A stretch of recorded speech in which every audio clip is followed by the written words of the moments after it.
chose d'intéressant et qui sera un encouragement pour vos vies. Évangile de Luc, chapitre 10, verset 38. Tandis que Jésus et ses disciples étaient en chemin, Jésus entra dans un village où une femme appelée Marthe le reçut chez elle. Elle avait une sœur appelée Marie qui s'assit aux pieds du Seigneur et écoutait ce qu'il enseignait. Marthe était très affairée aux nombreux travaux du ménage. Elle survint et dit « Seigneur, cela ne te fait-il rien que ma sœur me laisse seule pour accomplir tout le travail ? Dis-lui donc de m'aider. » Le Seigneur lui répondit « Marthe, Marthe, tu t'inquiètes et tu t'agites pour beaucoup de choses, mais une seule est nécessaire. Marie a choisi la meilleure part qui ne lui sera pas enlevée. » Je relis juste la fin. Marthe était très affairée aux nombreux travaux du ménage. Elle survint et dit « Seigneur, cela ne te fait-il rien que ma sœur me laisse seule pour accomplir tout ce travail ? Dis-lui donc, Seigneur, de m'aider. » Et le Seigneur lui répondit « Marthe, Marthe, pourquoi tu t'inquiètes et tu t'agites pour beaucoup de choses ? Mais une seule chose est nécessaire. Marie a choisi la meilleure part qui ne lui sera pas enlevée. » Alléluia. Amen, amen. Un texte un peu étonnant pour un baptême, c'est vrai. Et malheureusement pour vous, jeunes filles, ça ne veut pas dire que Jésus est contre les femmes qui font la vaisselle et la cuisine. Non, non, non, vous serez appelés à le faire très sincèrement. Peut-être avec plaisir, peut-être sans plaisir. Mais il faudra le faire pour vous-même, peut-être aussi pour le futur prince charmant, on verra ça plus tard. Mais non, non, Jésus aime quand c'est propre, quand c'est bien rangé, il n'y a pas de problème. Mais il y a quand même un message intéressant dans ce texte, c'est que souvent on s'agite pour beaucoup de choses et on oublie l'essentiel. Tu disais tout à l'heure, Nina, dans ton témoignage, tu as couru de gauche à droite, tu as fait tellement de choses, tu t'es agité pour finalement peu de choses. Et aujourd'hui, en prenant cette décision, tu as pris la meilleure part, tu as fait cette meilleure part. Et ce qui va se passer aussi, c'est maintenant que vous êtes engagé vraiment avec le Seigneur, maintenant que vous avez fait ce choix devant Dieu, devant les hommes, mais aussi devant les puissances du mal. Et quand on voit la puissance de souffrance qui a pu agir dans vos vies, on a un peu une idée des profondeurs du mal sur cette terre. Et maintenant que vous avez pris cette décision, vous allez voir, il y a beaucoup de choses qui vont commencer à s'agiter dans vos vies, dans votre environnement. Parmi vous deux, notamment, vous êtes étudiantes, donc là où vous étudiez, vous allez voir, ça va commencer à s'agiter. Pas parce que vous allez faire des choses forcément étonnantes ou bizarres ou détestables, mais parce qu'il y a quelque chose qui va briller en vous, il y a une lumière qui va briller en vous, qui va un petit peu perturber les ténèbres environnantes. Les ténèbres n'aiment pas la lumière. Nina peut en témoigner. Les ténèbres n'aiment pas la lumière. Et maintenant que vous appartenez vraiment officiellement au royaume de Dieu, vous allez voir qu'il y a une lumière, même si vous ne la voyez pas physiquement, croyez-moi que les ténèbres, eux, vont la voir. Et vous allez voir, ça va commencer à s'agiter un peu partout. Et Jésus va simplement vous encourager en disant, mais ne te préoccupe pas de cela. Laisse les ténèbres s'agiter. Laisse les choses de ton environnement s'agiter. Toi, reste dans les choses essentielles. Reste au pied de Jésus. Reste fermement attaché à ce que tu sais, à ce que tu connais, à cette foi qui fait toute la différence. Ne sois pas perturbé par toutes ces choses qui vont s'agiter.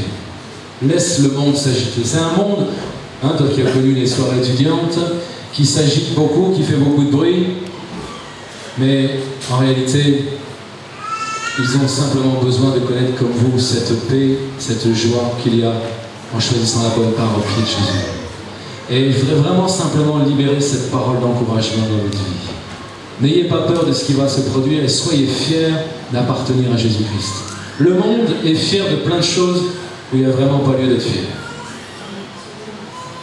À plus forte raison, vous soyez fiers d'appartenir à Jésus-Christ. Soyez fiers d'être chrétienne.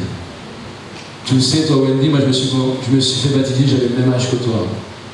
J'ai été transformé par Jésus-Christ, j'avais 17 ans. Mais écoute, c'est pas le lycée qui m'a enlevé la foi, mais c'est le lycée qui a reçu Jésus en personne avec moi-même. Alléluia. C'est pas les ténèbres qui vont changer la lumière, c'est la lumière qui change les ténèbres. Les lycéens de Dunkerque, il y a 15 ans, crois-moi, ils ne veulent plus entendre parler de moi. Tellement il y avait Jésus du matin au soir. Mais c'est pas eux qui allaient m'influencer, c'est moi qui les influence. Alléluia.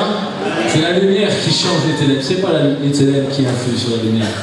n'aie pas peur. Tu as 17 ans, j'ai eu 17 ans. On s'est fait baptiser à peu près en même temps, à 15 ans d'écart.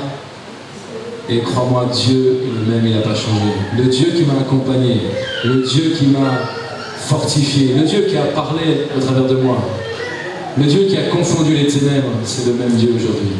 Tu vas expérimenter des choses nouvelles et toi aussi, tu vas expérimenter des choses nouvelles. N'aie pas peur de témoigner, n'aie pas peur de briller. Soyez fiers de qui vous êtes, de ce que vous connaissez. Le monde qui est complètement fou va vous dire que vous êtes fou, mais si des fous disent que vous êtes fou, c'est pas grave. Je le redis plus calmement, vous avez compris. Si des fous disent que tu es fou, est-ce que c'est grave? Ah bon? Le monde est complètement stone. C'est pas les chrétiens qui l'ont dit, c'est même les gens du monde qui le chantent. Alléluia. Soyez fous d'une autre folie. Soyez fous de la folie de Jésus. Et soyez fiers comme Nina, au point où un jour vous direz, tout ce que j'ai vécu avec Dieu, il faudra même peut-être plus qu'un livre pour l'écrire. Hein, on fera plusieurs tomes, Nina, t'inquiète pas, on fera ça en plusieurs tomes. On commencera de 5 ans à 10 ans, de 10 ans à 15 ans, t'inquiète pas, on fera une bibliothèque avec ta vie. Tu vois, c'est le même problème qu'il y avait du temps de Jésus, tu vois. Jésus, il a fait tellement de miracles que les disciples étaient dépassés, ils ont dit, ben, si on devait écrire tout ce que Jésus a fait, il n'y aurait pas assez de place sur terre pour mettre tout ça par écrit. Alors, tu vois, on ne va pas écrire tout ce que Jésus a fait, mais on va prendre le temps d'écrire ce qu'il a fait dans ta vie. Soyez fiers d'appartenir à Jésus-Christ. Ne vous laissez pas agiter par ce monde. Laissez le monde s'agiter tout seul. Quand le monde en aura marre de s'agiter, comme Nina en a eu marre à un moment donné, ils vont chercher ce que vous avez découvert. Même quand on est jeune, même avant d'avoir 17 ans, je m'agitais pour beaucoup de choses. Mais lorsque j'ai rencontré Jésus-Christ, à 21h moins le quart, j'étais pas le même à 21h. Ok? Ça change de vie. Peut-être que vous apercevez qu'en partie encore, parce que vous allez être jeune, vous allez découvrir plein de choses. Mais vous allez voir que ce que vous allez découvrir va vraiment faire en sorte que vous n'allez pas du tout regretter votre choix. 15 ans après, croyez-moi, je ne regrette pas mon choix d'avoir suivi Jésus-Christ. Soyez fiers de ce Dieu extraordinaire que nous avons. Les religieux sont parfois durs, sévères. Hein. C'est pour ça qu'on n'en veut pas. C'est pour ça qu'on n'est pas religieux. Mais Jésus est amour, Jésus est bon. Et cet amour et cette bonté va vraiment vous accompagner. Et on va prier pour vous. On va prendre un temps de prière pour vous. Pour que vraiment vous soyez une lumière qui brille dans les ténèbres. Avec l'âge que vous avez, avec la petite voix que vous avez, avec les petites expériences que vous avez. Vous avez vécu une révélation que le monde aimerait vivre, que beaucoup de gens n'ont pas encore vécu dans ce monde. Soyez vraiment fiers d'avoir vécu cela. Soyez fiers de ce que Jésus a commencé à faire et c'est pas fini. Ne vous laissez pas perturber, le monde est agité, laissez-le s'agiter.